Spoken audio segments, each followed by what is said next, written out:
How to change your Supercell ID on Clash of Clans. Hello everyone and welcome to the channel once again. In this video I'll be showing you some simple steps via which you can change your Supercell ID on Clash of Clans. So without any further ado, let's get started with the video. So after you've opened your Clash of Clans account, select on the gear icon on the bottom right corner, then tap on the connected option available on the top over here.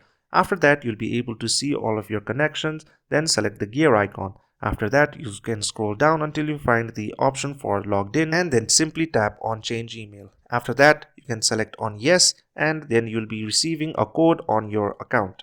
After that, you can tap in the code and then enter the new email. And after you've added your new email, then you will be receiving another code on that particular email. After that, you can tap in the code once again and then press on OK because you'll be all set. And there you go. It is as simple as that to change your Supercell ID on Clash of Clans. I hope you enjoyed the video, and if you'd like to see more content like this, please consider supporting us by subscribing to the channel.